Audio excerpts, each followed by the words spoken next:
بیزار بنشست هنگام خواب، سخن گفت بسیار ز افراسیاب. هم از رسم زن نامداران خویش، فسان پهلوانان و یاران خویش.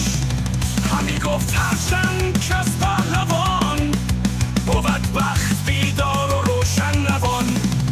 بباید یکی شاه خسرو نژاد، که دارد گذشته سخنها به یاد.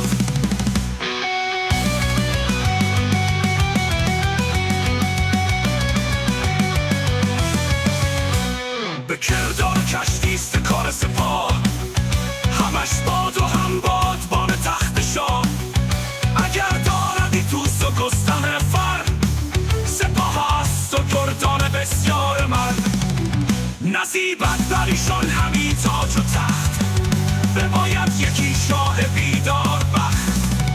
که باشد به دو فر ایزدی، بتابد ز دیه او بخردی.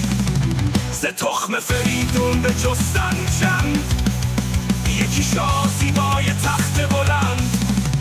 ندیدن جز بود حماسه بزو، که زور کیان داشت و فرهنگ گو.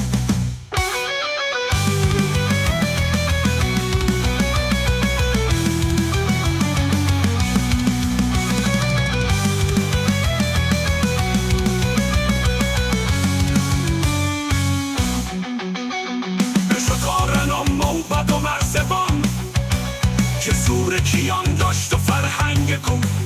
بشد قارن و موبد و مرزبان، سپاهی سوامین و زگر زبان. یکی مژده بردن نزدی کسا، که تاج فریدون به تو گشت نو. سپهت دار دستان و یک سر سپاه، تو را خواستند ای سزاوارگاه. چو بشنید تو گفته ما بدان، همان گفته قارن و بخردان.